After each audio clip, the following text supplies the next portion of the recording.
Ma deuxième question, est-ce que tu comptes faire aussi Olympia ou Zénith ou Casino de Paris? On me propose depuis plusieurs années, mais ça m'intéresse pas spécialement. C'est pas c'est pas le business plan que j'ai en fait. Je crois que j'ai fait assez de choses dans ma vie et j'ai fait assez de... Tu sais, en fait, les gens pensent que faire l'Olympia, le Zénith ou le Casino de Paris, c'est un truc de ouf.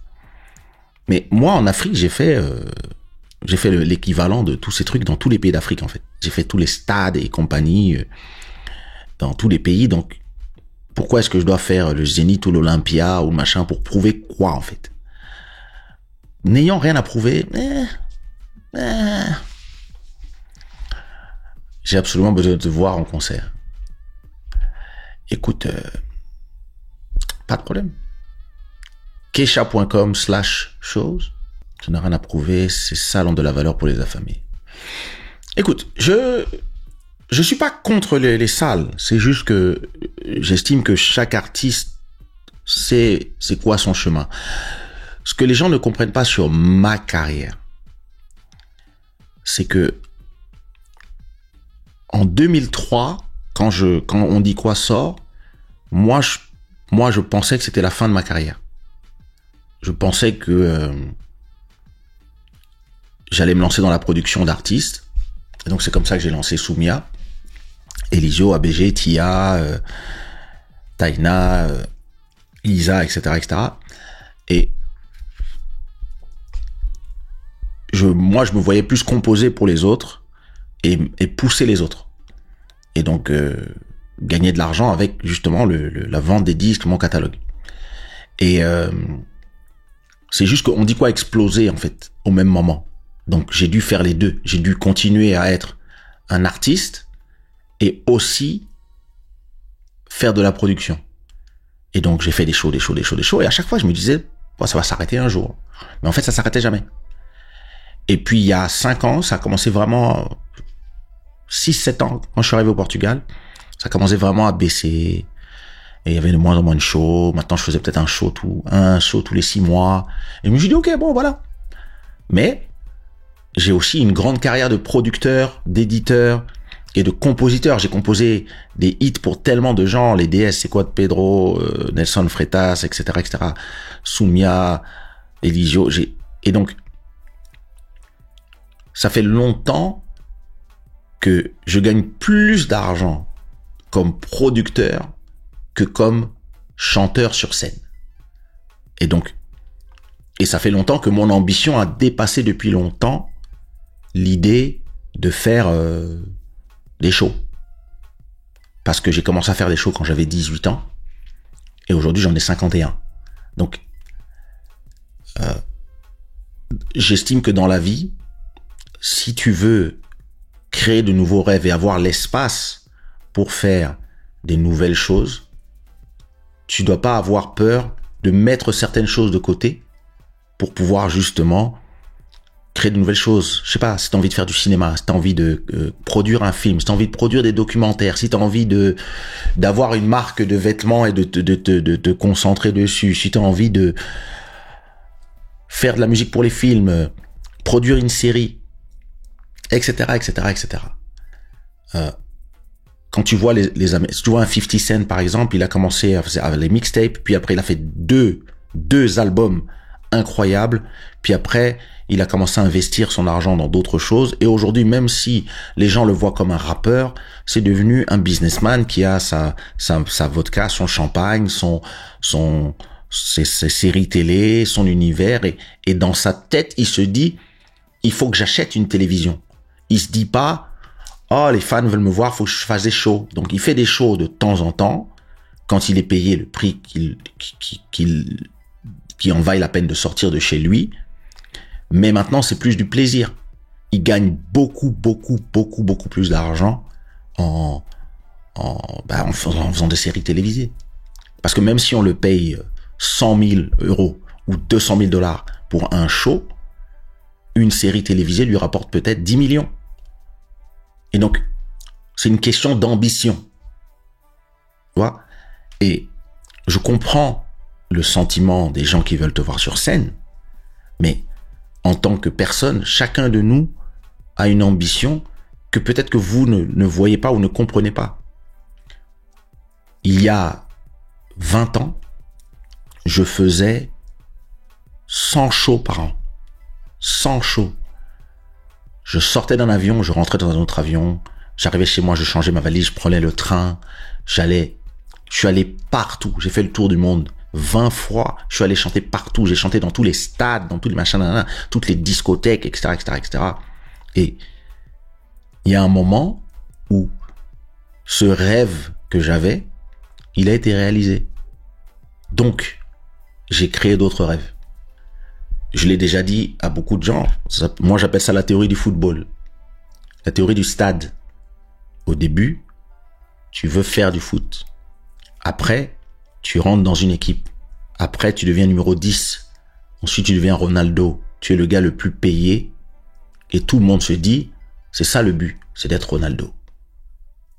Et puis, Ronaldo, il est payé 10 millions par an. Oh my God. C'est ça le stade ultime du footballeur. Or non. Ronaldo, il a des hôtels un peu partout dans le Portugal, des musées. Ses frères et sœurs investissent massivement son argent dans le futur. Et en vérité, le but de Ronaldo, quand il va s'arrêter, ça va être d'acheter sa propre équipe. Une fois qu'il aura acheté son équipe, parce que ce que vous ne comprenez pas, c'est que quand quelqu'un paye Ronaldo 10 millions par an, il y a quelqu'un qui paye. Si cette personne investit 10 millions, c'est que ça lui rapporte 50 millions. Donc ça veut dire que au-dessus du stade Ronaldo, il y a le stade du gars qui paye Ronaldo. Une fois que tu es le gars qui paye Ronaldo, eh ben, tu es propriétaire du stade. Quand tu es propriétaire du stade, chaque fois que les gens achètent des billets pour voir n'importe quel match, tu gagnes de l'argent. Donc, si tu rêves toujours d'être sur le terrain en train de mettre des buts, tu vas pas pouvoir devenir le big boss de l'équipe parce que tu seras trop occupé à essayer de mettre des buts. Et à un moment, il faut savoir quand c'est l'heure d'arrêter de mettre des buts pour acheter une équipe. Un stade, une fois que tu as un stade et une équipe, bah, il y a quelqu'un qui te paye. Tu peux maintenant investir, construire un centre commercial à côté du stade. Et ça va te rapporter encore plus. Et ensuite, quand tu as le centre commercial et un stade, bah, et si tu achetais l'équipe concurrente? Et si tu devenais l'UEFA? Et si tu venais la FIFA? Et si tu avais aussi une chaîne de télé pour retransmettre les matchs? Et donc récupérer aussi l'argent des pubs. Tout ça, ça s'appelle l'ambition. Il y a des gens, leur ambition, c'est d'être sur scène. Moi, franchement, ça fait très longtemps que j'ai dépassé cette ambition et que quand je faisais 100 shows par an, je gagnais beaucoup d'argent, mais je gagnais, allez, le tiers de ce que je gagne aujourd'hui sans faire de show. Parce que j'étais aussi en train de produire tellement d'artistes qu'aujourd'hui, j'ai beaucoup de musiques qui m'appartiennent et qui rapportent de l'argent. Quand vous les jouez sur TikTok, quand vous les jouez sur Spotify, etc. Donc, je n'ai pas besoin de faire des shows. Donc, je ne fais des shows que par plaisir. Et par bonus, parce que les gens me payent pour ça. Il y a des gens qui vont mettre il y a des gens qui vont mettre les moyens. Mais ma mentalité, c'est une mentalité c'est la mentalité du gars qui, quand quelque chose est fait, mon but, c'est pas de le refaire. Quand les gens me disent, ouais, pourquoi tu refais pas un Kesha on dit quoi? J'ai dit, mais Kesha on dit quoi continue de cartonner jusqu'à aujourd'hui. Pourquoi j'en ferai un autre? Pourquoi je laisserai pas cette musique être unique et passer à autre chose? Donc, c'est une autre façon de penser et je comprends que les gens ne le comprennent pas. Mais moi, c'est pas du tout ma façon de voir les choses, en fait. C'est-à-dire, si par exemple, si je voulais me concentrer, par exemple, sur la création d'une série, il faudrait que j'écrive la série, les personnages, les épisodes, et que je fasse une synergie entre moi et tous les beatmakers que je connais, qu'on commence à créer les jingles de la série, la musique de la série, etc., etc., que je trouve les acteurs, que je trouve un endroit où je vais lancer la série. Est-ce que je la lance sur une chaîne YouTube? Est-ce que je la lance sur une chaîne, etc. Pendant ce temps-là, j'ai pas le temps de faire des shows. Parce que ça me fait perdre du temps. Quand je suis ici et que je fais des lives, Internet du village tous les mercredis, Club Shada en anglais tous les dimanches. J'ai besoin d'espace mental pour faire tout ça. Quand je fais un show, le lendemain je suis fatigué, j'ai pas forcément envie de faire un live par exemple. C'est pour ça d'ailleurs que le live de dimanche a été remis à lundi. Mais en fait, quand quelqu'un est, je sais pas, pâtissier dans une boulangerie, son rêve c'est d'ouvrir sa propre boulangerie. Le jour où il ouvre sa propre boulangerie, son rêve c'est d'acheter le local. Le jour où il achète le local, c'est de franchiser pour avoir 10 boulangeries le nôtre. Puis après dans d'autres pays, puis vendre des gâteaux, etc. Et ainsi de suite. Et peut-être même acheter l'immeuble entier demain. Tout est une question d'ambition. Et donc, quand certains me posent certaines questions, je comprends les questions et je les apprécie parce que j'apprécie le fait que les gens aient envie de me voir sur scène et m'apprécient. Mais parfois, j'ai l'impression qu'on m'a mis dans la boîte du chanteur de Zouk et de Kesha Ondikwa. On ne se rend pas compte que je sais faire tellement d'autres choses, en fait. Et j'ai fait tellement d'autres choses. Un jour où j'ai commencé à me dire « Ah ouais ?»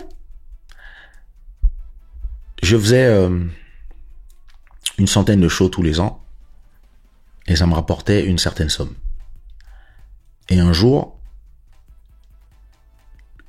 on a réussi à mettre la chanson des DS, On a changé, que j'ai composé, et Danse avec moi, que j'ai écrit et composé. Les deux sont passés sur M6. La folie. Et donc c'est devenu un hit national en France.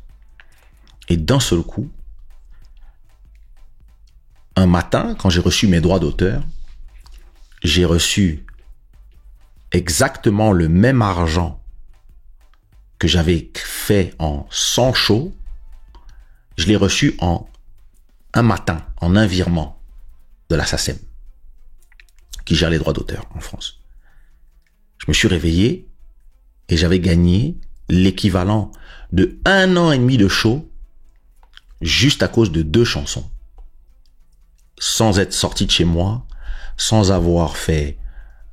juste avec 2 sons, les instrus, je les ai fait en 30 minutes chacun. Et les chansons, une des chansons, je l'ai écrite, je l'ai improvisée pendant que Lila était derrière le micro. Je disais, chante ça. J'ai attendu ça. Ouais, chante ça, c'est bien. Et quand j'ai vu qu'avec l'argent que j'avais gagné en un virement, je pouvais m'acheter un appartement, j'ai fait, mais ça sert à rien d'aller faire des shows. Attends, quoi? Je peux gagner tout cet argent en me grattant les couilles sur mon sofa? Yo! Et l'ambition...